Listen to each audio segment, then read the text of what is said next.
กำลังซอยเฮ็ดบดอยู่เป็นไงไปเฮ็ดบดกันเมื่อคืนนี่มันอยู่เขียดบัดนี้แล้วไปที่เรียบร้อยแล้วบ่ครบแล้วบ่ครบแถวแล้วเนาะต่อมีแต่สิตอกบ่เมื่อก็ได้เด้อทางไอ้แก้วแล้วก็สร้างพร้อมเนาะกูแหละอีกประมาณ2 มื้อเพื่อสิขึ้นมาใหม่คุยมือมาซอยได้มาซอยอ๋อโดยเอาโดยโอเคยอน่าจะวันยังก็ยอนะก็แล้วแต่ว่าคิดว่าวันศุกร์เนาะยอเฮือน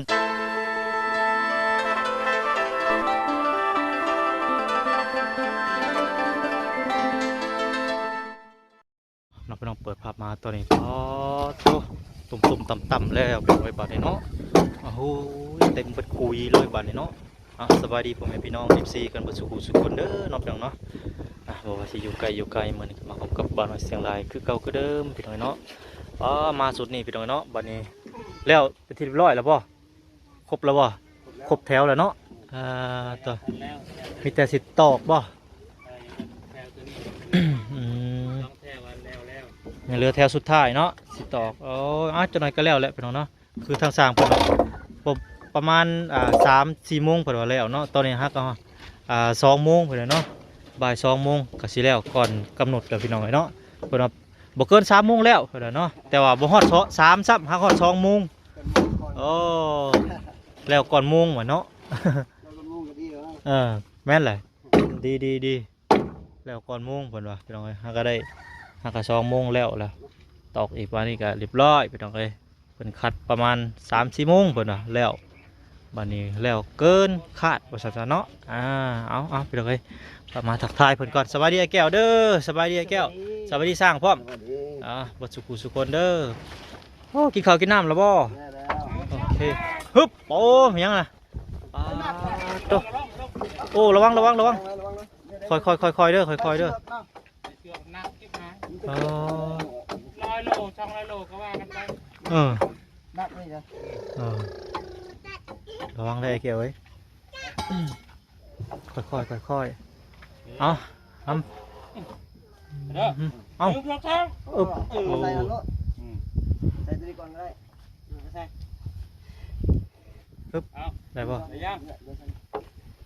ขึ้นว่าเฮ้ยว่าปินเราเลยดูนั่นเนี่ยไปโอ้นี่มีคุณเนี่ยเราดูเท่ากันสุกประมาณนั้นกันนะกันซอยนิดนึงโอเคได้ยังเดี๋ยวได้แล้วไปนิดนึงเดี๋ยวเอาเบียร์ใส่นู่นนะยืนนั่นไม่ยาก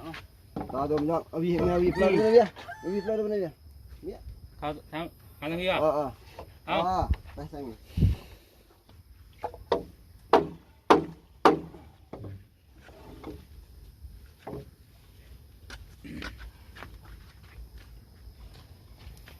บันทางลงเนาะคานี่วะ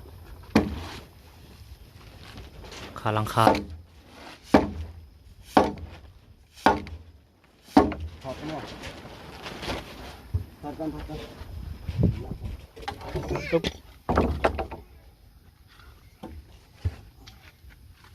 ขาดก่อนถ้ามันที่รวมๆจะได้เข้าไงเอาปินกันโอเค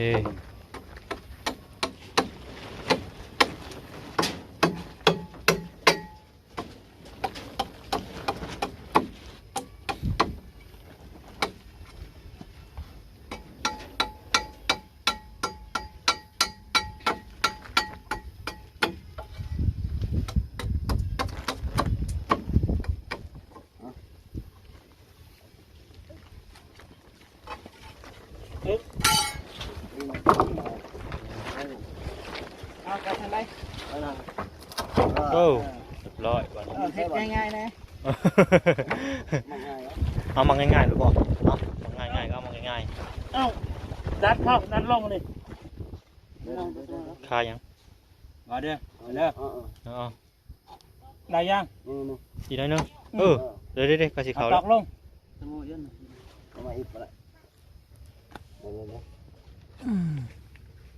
ขาดน้อยหนึ่งเนาะ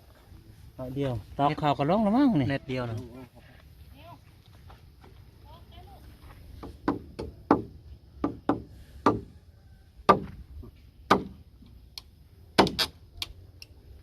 ไม่ดึกลง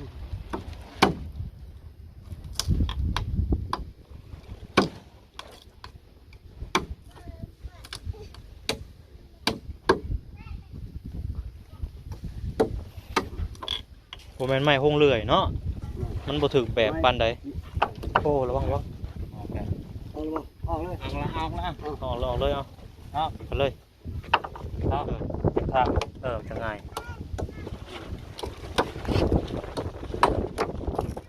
เขาเลื่อยโขบด้วยจักสติ้งอันนี้เลื่อยเอานี่ฮะ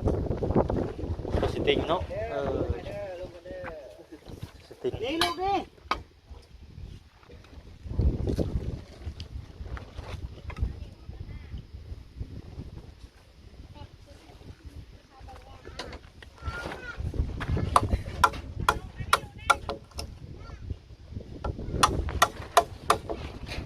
ไม่ไม่บ่ถึกแบบเนาะพี่น้องเนาะไม่มันบ่น้อยบ่ใหญ่เพราะว่าจักสติ้งของผ้าเด้พี่น้องเอ้ยมันอยากเจ้ยเวลากบมันก็บ่ซ้ำกันปานใดเนาะพี่น้องเนาะบ่แม่นไม้หงเลื่อยใส่ เอาไปนี่มาลูกมา เด้อเอาพอแล้ว นี่ลง เอาพี่น้องไอ้บ้านนี่ต้ม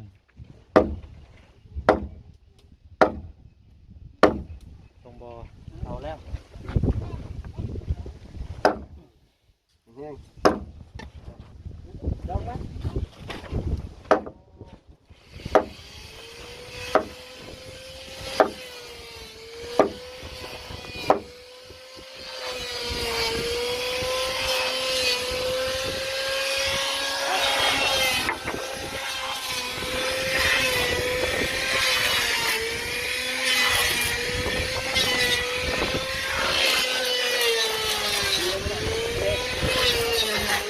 ไปก่อน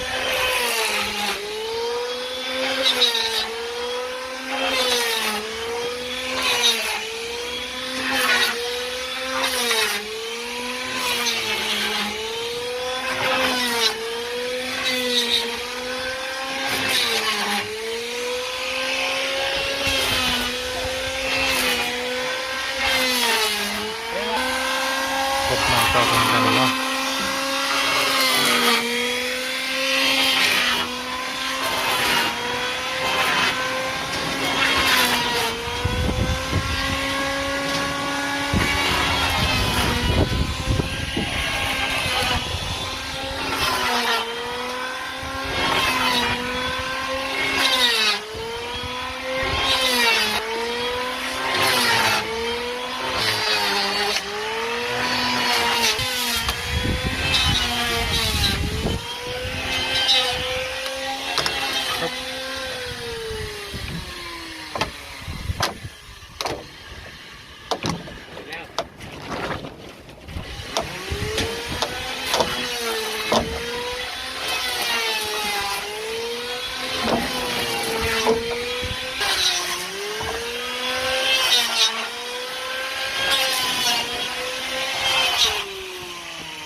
แกก่อน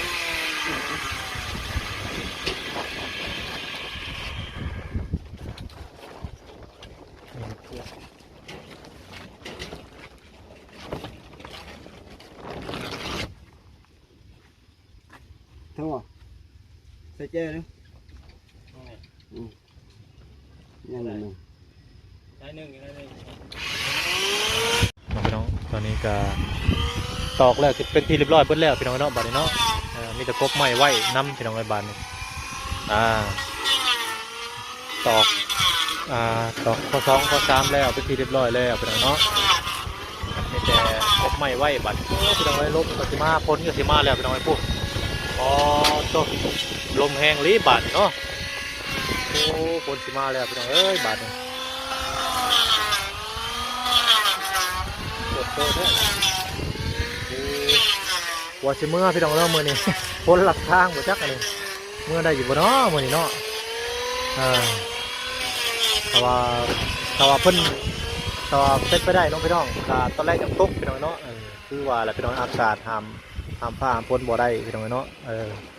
ตกแห้งกับสิบ่ได้เมื่อพี่น้องครับว่าตกค่อยๆสำเร็จสำนึงกับสิเมื่อได้พี่น้องเนาะเพราะว่าจากบ้านมาน้อยมาพี่ก็ประมาณ140ลักพี่น้องเนาะ140กิโลว่าซั่นซะ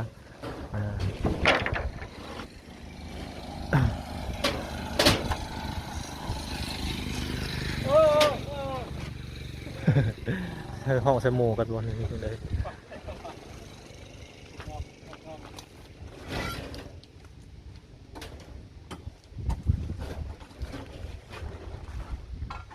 กบใหม่ไว้นำไปหน่อยเนาะ3 ค่ำว่าจะตอนนี้ก็เป็นเวลาอยู่3 โมงไปเลยเนาะ3 ค่ำแล้วก็โกบไปเรื่อยๆลมก็มาแห้งปุ๊บบัดไปปุ๊บปุ๊บปุ๊บโอ้ทุกลมแห้งคนชิมาแล้วพี่น้องเอ้ยบัดนี้พี่น้องหันมาทางไอวันเพิ่นกำลังนึ่งข้าววันนี้เนาะสบายดีเด้อไอวันเด้อสบายดี ต้องพี่น้องไอ้ก่อนจะเมื่อจะสิได้เมื่อเลยบอกเพราะว่าฝนตกก็สิบ่ได้เมื่ออีกแล้ว เพราะว่ากระโต๊ะตัวนี้และมืดมด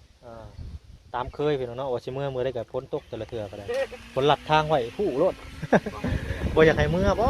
เลยจังใดบ่อยากให้คอยเมื่อบ่9 มื้อ10 มื้อแล้วพี่น้องเนาะมาอยู่จุดซุมพี่น้องอ๋อหัวสิไข่มาใส่ปลูกนะ คนสังไข่คอยปลูกในหันเด้อ อ๋อปลูกในนี่เนาะเอาไงมาลดขึ้นมาสุดหนาพุ่นแหละจะสิพาไปพุ่นแหละพาไปหาอันคอน้ำเพิ่นเนาะ โดย พาไปหาคอสื่อคอแหลกน้ำเพิ่นนั่นแหละพี่น้องเนาะเดี๋ยวสามันบ่มีเนาะต้องคอเพิ่นน้ำแบบมันใหญ่แล้วพาอยากมาคอกับคอบาดนี่แต่ไปสิแลกเปลี่ยนกันไปบุคือข้าวตะกี้แหละพี่น้องคอเขาปลูกกันเนาะบาดไปแลกกับคอกันได้คือเก่าพี่น้องบาดมันก็ที่เพิ่นที่โตหั่นแหละแลกกันเปลี่ยนสินมาปลาไปพี่น้องเอ้ยคนหนึ่งได้ในหนึ่งคนหนึ่งได้ในหนึ่งอยู่น้ำกันได้ตลอดพี่น้องถ้าว่าเขาถือกันน้ำบัดน้ำเมืองเนาะมาพิษเทียงกันว่าสัจจะเทียงกระแบ่งกันกินพี่น้องเอ้ยบูฮานเด็กกี้อยู่น้ำกันแบบโอ้สะดวกสบายพี่น้องเนาะอาศัยเพิ่นอาศัยลบไปลบมาแหละแต่ว่าสิไปขอตลอดก็เป็นไปบ่ได้ได้บาทนี่กลับกันได้ต้องได้ขอแบบว่าขอมีเหตุผลขอมีมาปลูกได้หลายบาทเนี่ยนะเพราะว่าเขาบ่มีเด้ช่วงแรกๆเนาะพี่น้องเนาะก็อาจขอหั่นแหละพี่น้องเอ้ยขอน้ำบัดน้ำเมืองเพิ่นไปแล้วเขามาปลูก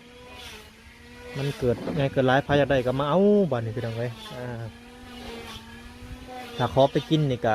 กินเป็นได้พี่น้องเอ้ยกินแล้วก็ปลูกน้ำถ้ากินบ่เป็นแล้วก็บ่ได้ปลูกแล้วก็ขอเพิ่นตลอดก็บ่ดีเฮ้ยอันนี้ก็ได้ ต้องขอกินแล้วก็มาปลูกในมันก็มาปลูกเมล็ดพันธุ์มันก็มาปลูกพี่น้องเอ้ยขอกินหยังกระยาเนาะคือว่าเนี่ยปลูกเนี่ยพังเนี่ยมาปลูกมาพังโลดประมาณนี้พี่น้องเอ้ย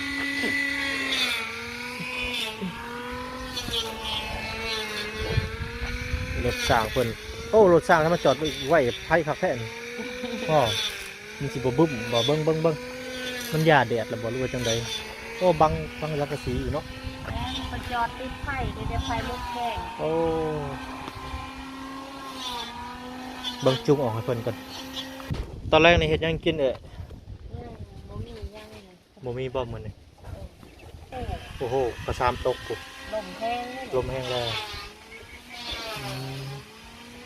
คือว่าไอ้แก้วเพิ่นไปใส่มองบ่ คนไปใช้แต่ว่าจักถูกจักบ่ เพิ่นใส่ในน้องนี่บ่จังได๋ถ้าไอ้แก้วเพิ่นลงไปใส่ในน้องรวมนี่แหละเนาะถึงยังบ่ฮู้เพิ่นได้ไปย่างจักเทื่อบ่ พยายามแล้วเมื่อกี้นี่ได้ตัวนึง ปลาหยัง ปลาขาว ปลาขาวใส่เอามองถี่บ่ไปใส่กลางเว้นบ่ปานใดเนาะเขาบ่ไหล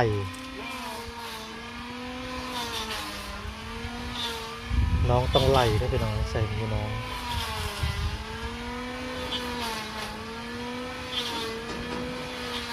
ครับถ้าว่ามันลมแห้งกับดังผ่านเลยมันลมแห้งข้างเบิ้งถ้าบ่มีลมกับดังพื้นอยู่แล้วดังเตาใครอยู่เด้อไปจับเขียด แม่นแห้ง ตก ติดจับเขียด มันบ่ตกแต่ว่าก็บ่เลือดอกเบิ่ง ตกทางลงอ่ะผมเลยเป็นหลัดทางเมืองแล้วใช่บ่ได้เป็นจิตตมปลาเลดเป็ดปาดแล้ว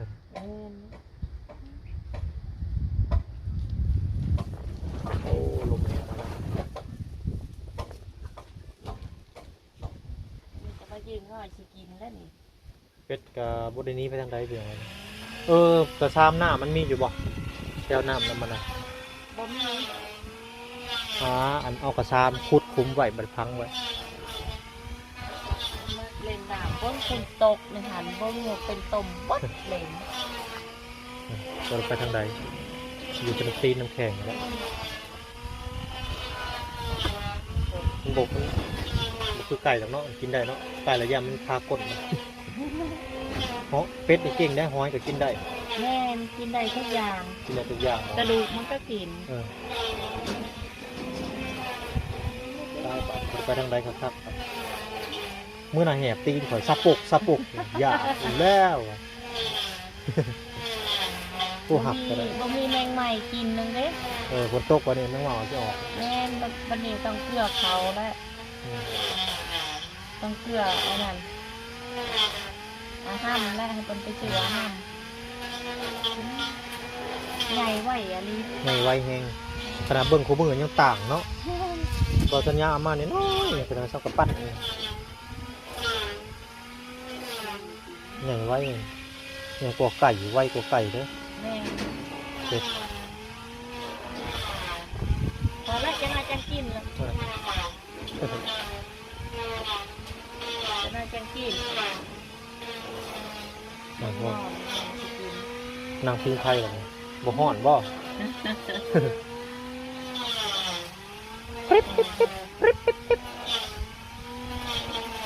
เอาเห็ดขาวตัวนี้เสร็จได้เสย ว่าสิต้มเห็ดลาบ ซุปเห็ดซุปกินแซ่บได้เห็ดบดเนี่ยต้มแล้วมันเนียนแซ่บมะเขือก็แซ่บเนียนแซ่บห้อยซุปแซ่บห้อยก็แซ่บได้ลาบก้อยฮะเลยก้อยเห็ดบดแซ่บแม่ใส่ข้าวขั่วเนาะใส่ผักบัวมันยังโอ้ตำเป็นแซ่บปันเนียนกินก็มีหอยให้คักได้หอยจูบ มันลงไปบนว่างจะนอนอะไรมาจะตกมาจุกใจ ลมเอาได้หลายเส้นเติบแล้วพี่น้องไอ้บ้านนี่ปอดตัวกองกระหนงหยวกบ้าน2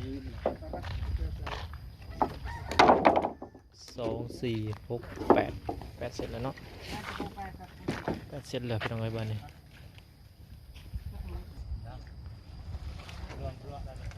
ฝนสิตกแล้วเนาะสร้างเฮากับกบต่อไปเรื่อยๆเท่าฝนตกไปเลยพี่น้องไอ้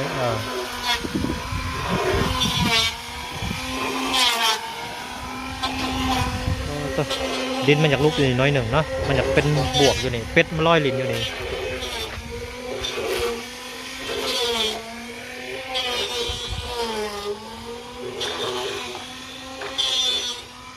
โอ้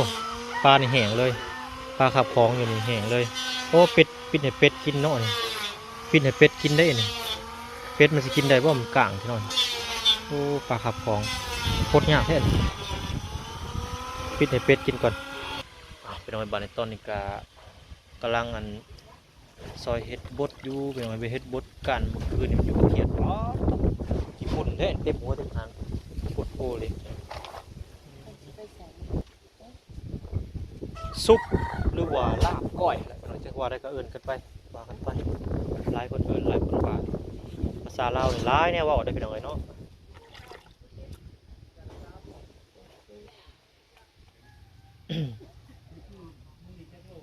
โอ้ไอ้แก้วมันไปซื้อตะปูไปหนังเนาะ